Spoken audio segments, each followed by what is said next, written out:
Fun with Failure. Well, my name is Dallas for Fun with Failure. I've had too much coffee.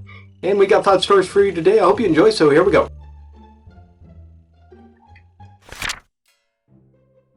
So, like most posts here, this didn't happen today, but a few years ago. So to preface, I love taking baths. They are my absolute favorite.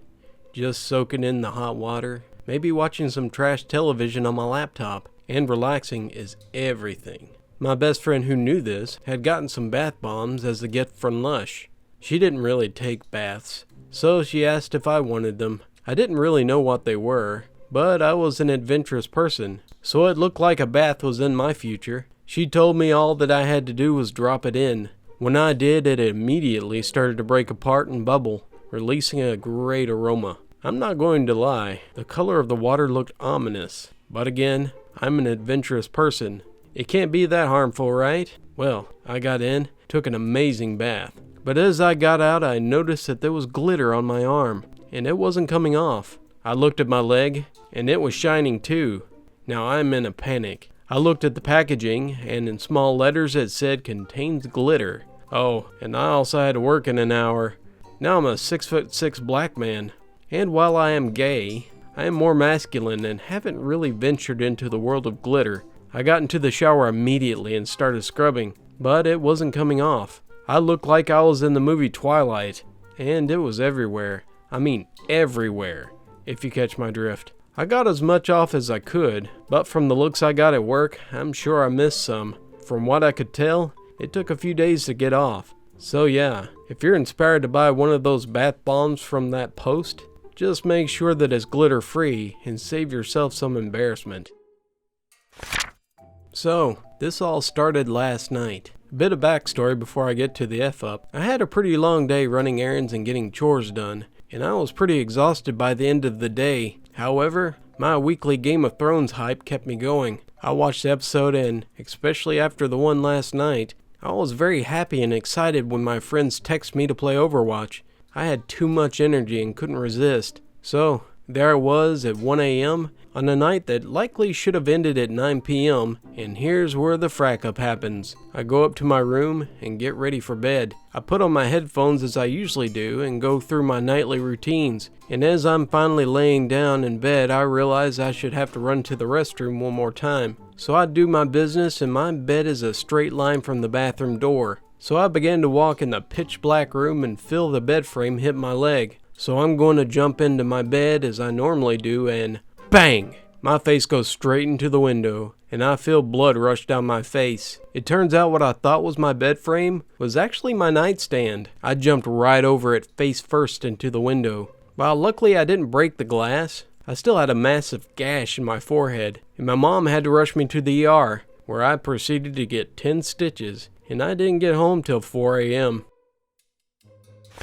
So, this was some months ago now, but it seems like par for the course here. My friend and I were sitting in the downstairs section of the library. It was a free study lesson at the end of the day, so we were doing precisely nothing at all. We were playing games, listening to music, and occasionally chatting, browsing the web, etc, etc, etc. My friend grabs my attention for a minute and shows me a string of posts on some godforsaken site, claiming that the OK hand sign was a symbol for white supremacy, and anyone using it for any reason was definitely a white supremacist. I had already heard about this already, and I started laughing along, mocking the borderline conspiracy nut crap that passed in some places. And eventually it escalated to the point where we were demonstrating the absurdity to each other by doing the hand sign while saying, "White power!" We repeat that gesture and chanted like 6 times, each in response to the last, laughing as we go. We stopped laughing after a minute and looked around. It had gotten eerily quiet. We noticed a table some 10 meters away with 5 people of color just looking at us, mildly perturbed. We really awkwardly explained ourselves,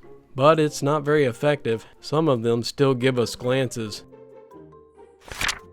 This happened at 3 a.m. in the morning. I'm outside with my 3 brothers and sisters, trying to sleep on our trampoline. We were just messing around, probably being a little louder than we should have, when I was dared to light a firework on the top of my head. We had no idea what it did, but it was one that just sprayed colors and stuff. I was messing around and had no intention of actually lighting it, but I just wanted to scare them. when I accidentally lit it. I freaked out and I didn't know what to do, so I stuck it on my head just like I said I would. All of a sudden I heard screams right in my ear. I freaked the frack out, and I threw it right in front of me, which lands on the trampoline and attacks my siblings. They all hide under blankets and pillows, thinking North Korea was dropping nukes on their faces. When the fireworks finally shuts up, I immediately throw it over the fence to dispose of the evidence. I look over to see the war zone that my backyard has become. Smoke everywhere, and a hole in the trampoline just big enough to fit your hand through. Then I hear my dad screaming at us to get inside and to line our butts up. Apparently he didn't realize that I was the one that lit the firework, but he grabbed a spatula and beat our butts. My butt still stings.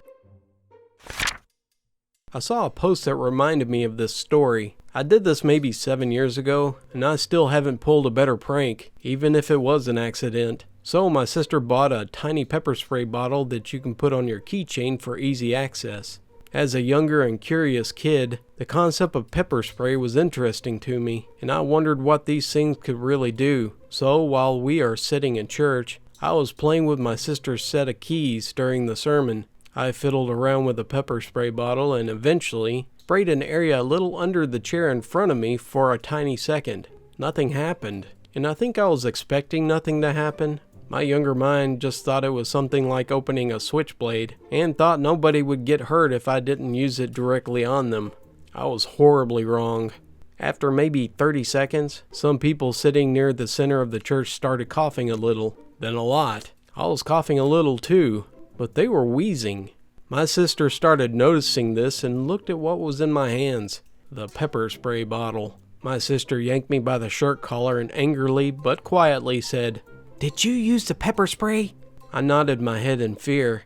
She gave me a purple nipple, and I almost screamed out during the sermon. "Look up, you idiot," she said. I looked toward the ceiling and saw that we were sitting right under a big air conditioner, which was aiming right at the coughing people. She forced me to apologize to all of them. One of my teachers who was caught by the pepper spray was quick to forgive me, saying, "That was the greatest prank I've ever seen." Thank you for watching. I'm starting to calm down. If you like those stories, please pour me a couple of thumbs up. Which story did you like the best? Post it down in the comments below. I'm starting to get tired. I think I'm going to need another cup of coffee.